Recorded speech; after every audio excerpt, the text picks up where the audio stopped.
PAE se déroulant la nuit dernière sur WWE Network, ce PAE avait une aura particulière, l'aura de Triple H. Salut à tous, c'est Jimbo et aujourd'hui on se retrouve pour les résultats de SummerSlam 2022.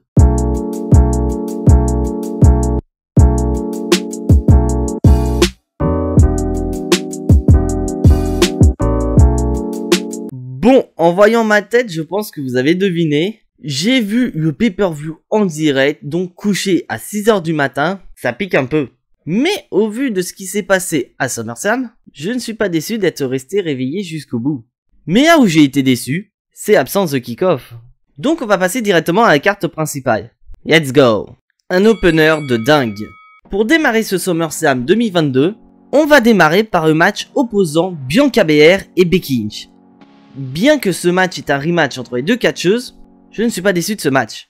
Car on a droit à un match entre deux des meilleures catcheuses du moment du côté de Raw. Donc bien que ce soit un rematch entre Bianca Belair et Becky Lynch, je ne me lasse pas de ce match parce que tout simplement ce match est excellent. Bien que Becky Lynch tente tout pour récupérer le titre féminin de Raw, Bianca Belair réussit à répondre et à tenir tête à Becky Lynch. Ce qui fait qu'on a droit à un excellent match. Et au bout de 15 minutes de match, Bianca Belair parvient à porter son KOD pour conserver son titre féminin de Raw. Et après match va être intéressant, car on a droit à une marque de respect entre les deux catcheuses qui se manifeste par une poignée de main. Au début, Bianca Belair est vigilante. C'est normal car je vous rappelle que l'année dernière, Bianca Belair a perdu son titre féminin de SmackDown à cause d'une poignée de main de Becky Lynch. Et c'est pas fini, car on a droit à la première dinguerie de ce SummerSlam 2022 avec le retour de Bayley. Un retour qu'on attendait avec impatience. Mais Bayley n'est pas venue toute seule. Car Bayley fait son retour accompagné de Dakota Kai qui revient à la WWE après avoir été licencié et de Yoshirai. On assiste à la naissance d'un nouveau clan. Et ce nouveau clan va confronter la championne. Et autre surprise, Becky Lynch revient dans le ring et se met aux côtés de Bianca Belair. Mais le clan bat en retraite. Et pour être honnête, j'ai adoré cet opener. Car déjà, on a droit à un excellent match entre Bianca Belair et Becky Lynch. Et après le match, on a droit au retour de Bayley à la tête d'un nouveau clan à la WWE. Et surtout, on a assisté à un face turn de la part de Becky Lynch. Donc, suite à cela, est-ce qu'on peut espérer voir une rivalité entre Bianca Belair et Bayley dans le futur? Je pense que c'est possible. Allez, on passe au deuxième combat. La dinguerie de Logan Paul. Maintenant mes chers amis catch addicts, on va passer au deuxième combat de ce SummerSlam 2022. Ce match va opposer Logan Paul à The Miz. A noter que c'est le premier match en solo de Logan Paul à la WWE. Et comme d'habitude, The Miz est accompagné de Maryse et de Ciampa. Donc on peut vite deviner qu'il va y avoir des interventions durant le combat. Alors que Logan Paul est tout seul. Mais pas pour longtemps. Vous allez vite comprendre. Pour être honnête, Logan Paul nous a fait un très bon match face à The Miz, notamment cette séquence où il fait un frog splash de la 3ème corde sur la table des commentateurs afin d'écraser The Miz. Et au bout d'un moment, on va avoir des interventions de Ciampa et de Maryse afin de sauver The Miz. Et du côté de Logan Paul, on va avoir une intervention d'AJ Styles pour s'occuper de Ciampa qui ne veut pas quitter l'arène. Et après 14 minutes de combat, Logan Paul parvient à placer le Skull Crushing Finale à prise de finition de The Miz pour remporter le combat. Et Logan Paul, grâce à cette victoire, obtient sa première victoire à la WWE en solo. Et au vu de ce qui s'est passé durant le match, on peut imaginer que la rivalité va continuer entre The Miz et Logan Paul avec pourquoi pas un match tag team entre The Miz et Ciampa contre Logan Paul et AJ Styles. Êtes-vous d'accord avec moi? Prochain match! Et la stratégie de Theory. Et maintenant, on va passer au match pour le titre de champion des États-Unis. Match opposant Bobby Lashley et Mr. Money in the Bank Theory. Et dès le début, Theory va attaquer Bobby Lashley avec sa mallette. Donc Theory va peut-être profiter de cette attaque pour avoir l'avantage sur le champion. Au début, cela fonctionne car Theory domine la rencontre. Mais au bout de quelques minutes, Bobby Lashley se réveille et reprend l'avantage. Et après 4 minutes de match, Bobby Lashley parvient à porter son Hurt Lock pour remporter le combat et conserver son titre de champion. Mais il faut remarquer que Theory a abandonné rapidement. Donc est-ce que c'est une stratégie de Theory? Car je vous rappelle que Theory est Mr. Money in the Bank et que le main event est un last man standing match pour les titres unifiés. Donc peut-être que Theory a voulu perdre rapidement dans le but d'économiser de l'énergie pour pouvoir être frais lors du main event, pour pouvoir réussir son cash-in sur Roman Reigns ou sur Brock Lesnar afin de devenir le nouveau champion unifié de la WWE. C'est une possibilité. Prochain combat, la fin de Judgment Day. Et maintenant mes chers amis Catch Addicts, on va passer à un match qui n'a aucun sens. Un match sans disqualification entre les Mysterio et Judgment Day. Et retenez bien le sans disqualification. Car pour être franc, on ne voit pas le sans disqualification dans le match, car les catcheurs doivent faire le tag pour rentrer dans le ring. Non mais attendez, on est dans un match sans disqualification. Donc depuis quand les catcheurs doivent faire le tag pour pouvoir rentrer dans un match sans disqualification? C'est n'importe quoi. A noter que durant le match, on nous rappelle que c'est un match sans disqualification, car on va avoir l'utilisation des chaises. Même Rhea Ripley qui accompagne Finn Balor et Damien Priest pourrait intervenir sans aucun problème dès le début, mais elle va rester calme une bonne partie du combat, mais au bout d'un moment, elle va intervenir pour attaquer Dominic Mysterio. Et vers la fin du match, on va avoir les lumières qui vont virer au rouge, et surprise, Edge fait son retour et veut se venger de ses anciens protégés du Judgment Day. Sans surprise, Edge va attaquer Finn Balor et Damien Priest pour aider Rey et Dominic à remporter le combat. Donc pour moi ce match n'est pas bon, même si d'un point de vue catch le match est plutôt correct, mais la stipulation c'est vraiment what the fuck. Mais avec le retour d'Edge, on peut imaginer une rivalité entre Edge et le Judgment Day. C'est une possibilité. Mais pour être honnête, au vu de la défaite de Judgment Day face au Mysterio, est-ce qu'on n'a pas vu la fin de Judgment Day? Dites-moi dans les commentaires. Allez, on passe au prochain combat. La série continue pour Happy Corbin. On continue ce SummerSlam 2022 avec le match opposant Pat McAfee contre Happy Corbin. Et pour être honnête, je n'ai pas grand chose à dire sur ce match. Une chose est sûre, c'est que ce match de Pat McAfee est moins bon que son précédent match à WrestleMania. Après, ce n'est pas le même catcheur en face. Mais Pat McAfee va quand même faire de bons mouvements. Et de l'autre côté, on a Happy Corbin qui, comme d'habitude, a des problèmes avec l'arbitre. Un problème qui va permettre à Pat McAfee de porter un coup dans les bouillapapa de Corbin pour remporter le combat. Suite à ce combat, on peut se demander s'il n'y aura pas un nouveau match pour Pat McAfee. Il faudra attendre SmackDown. Suivant, il y a neutralité de Jeff Jarrett. Maintenant mes chers amis Catch Addicts, on va passer à un match tag team. Un match tag team entre les Usos et les Street Profits. Je vous rappelle que Jeff Jarrett est l'arbitre spécial du match. Et suite à ce qui s'est passé à SmackDown, on peut s'imaginer que Jeff Jarrett va aider les Street Profits à remporter les titres. Et la réponse est non, car Jeff Jarrett va être totalement neutre durant le match. Un match qui est certes moins bon qu'à Money in the Bank, mais cela reste quand même un bon match entre les deux équipes. Et au bout de 13 minutes de match, Jeff Jarrett va bloquer un kick d'un des Usos, mais Jeff Jarrett ne va pas se venger car il va faire un compte normal suite à une opportunité donnée aux Street Profits, mais cela ne va pas plaire à Montez Ford qui va s'énerver sur l'arbitre. Et après on a à la fin de match où les Usos vont conserver leur titre avec un double frog splash. Après le match, on a un plan sur Angelo Dawkins et Montez Ford où on voit qu'ils sont énervés et plus principalement Montez Ford. Donc peut-être un hit-turn de Montez Ford ou même des Street Profits en attaquant Jeff Jarrett à Raw. C'est possible. Maintenant, on se demande quelle équipe ira taper aux portes des Usos, sachant qu'à la WWE, il n'y a pas beaucoup d'équipes. Triple H va devoir en créer des nouvelles équipes pour faire face aux Usos. Riddle est à SummerSlam. Et maintenant, mes chers amis Catch Addicts, on va passer au grand mystère de ce SummerSlam 2022. Est-ce que Seth Rollins aura un match? Et la réponse est non, car on a Riddle qui est présent et qui veut se venger de Seth Rollins qui a attaqué à Raw. Seth Rollins va arriver en tenue habituelle et confronter Riddle. Ça sent la bagarre. Et là, on a une bagarre entre Riddle et Rollins, une bagarre qui va être remportée par Seth Rollins. Pour être honnête, j'étais agréablement surpris, car comme beaucoup de personnes, je m'attendais à un match pour Seth Rollins, mais la WWE nous a surpris avec ce segment. Un segment qui va faire gagner de l'intensité dans la rivalité, qui va peut-être amener à un match entre Riddle et Rollins à Clash at the Castle, le prochain PLE de la WWE. Et personnellement, je suis partant pour ce match entre Riddle et Seth Rollins. Une première défense pour Liv Morgan. On passe maintenant à l'avant-dernier match de ce SummerSlam 2022, un match entre Ronda Rousey et Liv Morgan. Et à noter qu'il s'agit de la première défense de titre en PAE pour Liv Morgan.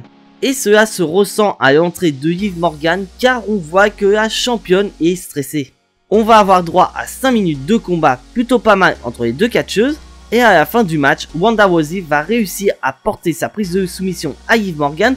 Sauf qu'au même moment, Liv Morgan va river les épaules de Ronda Rousey pour gagner le combat. Et à noter que Liv Morgan va abandonner pendant le compte de l'arbitre. Cela ne va pas du tout plaire à Ronda Rousey, car elle va montrer à l'arbitre un abandon en appliquant une nouvelle fois sa prise de soumission sur la championne. Et finalement, Ronda Rousey va tourner heel en attaquant l'arbitre. Enfin, il était temps que Ronda Rousey tourne heel. Et franchement, je suis assez curieux de voir une Ronda Rousey heel. Pas vous? On passe maintenant au main event. Un last match entre Roman Reigns et Brock Lesnar. Il est l'heure maintenant du main event, mes chers amis catch addicts. Le last main standing match entre Roman Reigns et Brock Lesnar. Et le match n'a même pas commencé et on a déjà droit à une dinguerie made in Brock Lesnar. Car Brock Lesnar va arriver au volant d'un tracteur. Oui, un tracteur. Pourquoi pas, il n'y a pas de règle.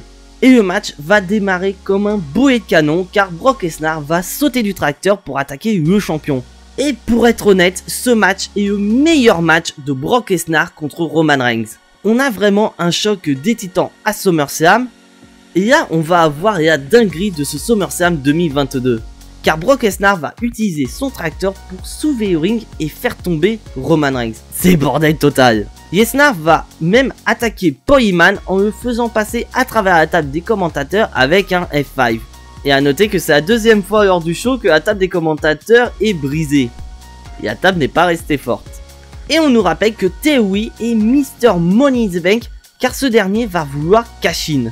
Mais malheureusement pour lui, il ne va pas pouvoir cash-in car Brock Lesnar va l'attaquer. Et suite à une intervention des Usos, Roman Reigns parvient à prendre l'avantage sur Lesnar. Cet avantage va permettre à Roman Reigns de battre Lesnar en utilisant plusieurs éléments pour éviter que Brock Lesnar se relève au compte de 10 de l'arbitre. Et Roman Reigns parvient à maintenir Lesnar au sol suffisamment longtemps pour que l'arbitre puisse compter jusqu'à 10 afin de conserver ses titres de champion unifiés. Et franchement, j'ai adoré ce match. Car la WWE nous avait annoncé que ce match entre Brock Lesnar et Roman Reigns à SummerSlam était le dernier match entre les deux catcheurs. Et pour un dernier match, on a eu vraiment une dinguerie entre les deux. Maintenant, on va se diriger vers Clash at the Castle car Drew McIntyre est le nouveau challenger au titre unifié de Roman Reigns. Un Drew McIntyre qui était présent pour envoyer un message au gagnant du main event. Et suite à cette victoire de Roman Reigns, le main event de Clash at the Castle sera Drew McIntyre contre Roman Reigns. Donc la WWE va devoir construire Drew McIntyre très fort car suite à cette victoire de Roman Reigns sur Brock Lesnar, Roman Reigns est littéralement le dieu de la destruction à la WWE. On passe maintenant au bilan de ce SummerSlam 2022. Mon avis sur ce SummerSlam. Alors pour être honnête avec vous mes chers amis catch addicts, j'ai kiffé ce SummerSlam 2022. Car je vous rappelle mes chers amis catch addicts que ce SummerSlam avait une aura particulière. Ce SummerSlam 2022 avait une aura de Triple H car Triple H était à la tête de ce SummerSlam 2022. Donc pour être honnête, j'avais beaucoup d'exigences par rapport à ce SummerSlam 2022. Et dans l'ensemble, ce SummerSlam a répondu à toutes mes attentes. Parce que déjà, dès le début, on a droit à une grosse dinguerie déjà avec le retour de Bayley. Mais la WWE a surenchéri en faisant revenir Dakota Kai qui a quand même été viré cette année par la WWE. Et faire revenir aussi Yoshirai qui comptait repartir au Japon, donc pas re-signer avec la WWE. Donc rien qu'avec ces deux retours, on a senti l'aura de Triple H derrière Dakota Kai et Yoshirai, car on sait très bien que Dakota Kai fait partie des catcheuses préférées de Triple H durant l'ère NXT. Dakota Kai est une excellente catcheuse, sauf que malheureusement pour elle, elle n'a pas été gâtée lors de son passage à NXT, où elle a quand même souffert de deux grosses blessures qui ont éloigné pendant un bon moment des rings. Et de l'autre côté, on avait une Yoshirai qui était championne du côté de NXT durant l'ère Triple H. Donc on sent pertinemment, donc on le sent très bien cette aura de Triple H derrière Dakota Kai et Yoshirai. Et bien sûr à noter qu'on a eu quand même le face turn de Becky Lynch qui a joint ses forces à Bianca Belair. Donc on peut imaginer pourquoi pas une confrontation 3 contre 3 avec d'un côté Bianca Belair et Becky Lynch et une partenaire mystère face au nouveau clan de Bayley, Dakota Kai et de Yoshirai. Et en parlant des face turns, on a quand même eu le fameux hit turn de Ronda Rousey qui pour moi faisait énormément du bien. C'était nécessaire pour Ronda Rousey de tourner heel, car vraiment une Ronda Rousey face, j'en avais un petit peu ras-le-bol. Donc on peut voir une Ronda Rousey heel qui pourrait pourquoi pas continuer sa rivalité avec Liv Morgan en littéralement critiquant les arbitres lors des prochains épisodes de SmackDown et réclamer un nouveau match et faire en sorte que le match puisse se dérouler de manière clean pour récupérer le titre féminin de SmackDown. Et en parlant du main event, c'est carrément le bordel total. Mais vraiment un bon bordel, le match il est excellent entre Brock Lesnar et Roman Reigns. C'est vraiment ce que j'attendais en tant que dernier match entre Brock Lesnar et Roman Reigns. Et je le confirme, je peux le redire encore et encore. Pour moi, ce match entre Brock Lesnar et Roman Reigns, ce last man standing match entre Roman Reigns et Brock Lesnar est littéralement le meilleur match de l'histoire de la WWE entre Brock Lesnar et Roman Reigns. Et pour être honnête, c'est limite ce match-là que je voulais voir à WrestleMania 38 entre les deux. Je pense que pour être honnête, si on aurait eu Brock Lesnar, Roman Reigns là à SummerSlam, je pense pour être honnête, si on aurait eu ce match-là entre Brock Lesnar et Roman Reigns à WrestleMania 38, je pense qu'avec ce match-là, le meilleur main event de l'histoire de WrestleMania entre Brock Lesnar et Roman Reigns aurait eu du sens. Donc après, voilà, c'est terminé. On n'aura plus de match entre Brock Lesnar et Roman Reigns. C'est terminé. Une nouvelle page se tourne du côté du champion universel incontesté Roman Reigns. Donc maintenant, le prochain à toquer à sa porte n'est ni plus ni moins que le guerrier écossais Drew McIntyre. Et je pense que l'objectif que va devoir faire la WWE pour Clash at the Castle, qui aura lieu quand même dans un bon mois, c'est quand même de construire Drew McIntyre très fort en vue de sa confrontation face à Roman Reigns. Parce que là, pour être honnête, Roman Reigns avec sa victoire face à Brock Lesnar, c'est littéralement Beerus, c'est le dieu de la destruction du côté de la WWE. Et Drew McIntyre, c'est le Goku, c'est-à-dire le personnage qui va devoir s'entraîner dans l'unique objectif de vaincre le dieu de la destruction et pourquoi pas récupérer les titres incontestés des mains du dieu de la destruction Roman Reigns.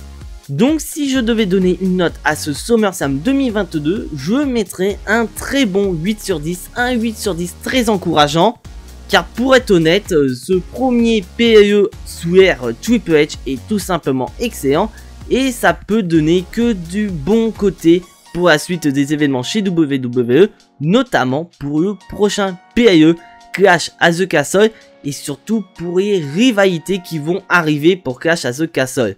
Et pour être honnête, après ce SummerSlam 2022, je suis impatient de connaître la suite. Pas vous? Dites-moi dans les commentaires quelle note vous avez donné à ce SummerSlam 2022 et après ce SummerSlam 2022 sur l'ère Triple H, est-ce que vous êtes impatient tout comme moi de voir la suite des événements? Je compte sur vous pour participer un maximum. Donc voilà, c'est tout pour les résultats de SummerSlam 2022. Donc bien sûr, mon cher ami Catchaddicts, si tu n'es pas abonné à la chaîne, je t'invite bien sûr à le faire. C'est entièrement gratuit et ça soutiendra la chaîne. Je t'invite également à activer la petite cloche pour être notifié des prochaines vidéos. Et surtout, lâche un maximum de pouces bleus qui font également plaisir à la chaîne. Et donc mes chers amis Catchaddicts, on se retrouve dans la semaine pour une toute nouvelle vidéo. Mais en attendant, soyez tous très fiers d'être des Catchaddicts. Et surtout, dormez bien. Parce que vu ce qui s'est passé à SummerSlam, on est beaucoup à avoir fait des nuits blanches. Moi oui, c'était Jimbo. Et à la prochaine.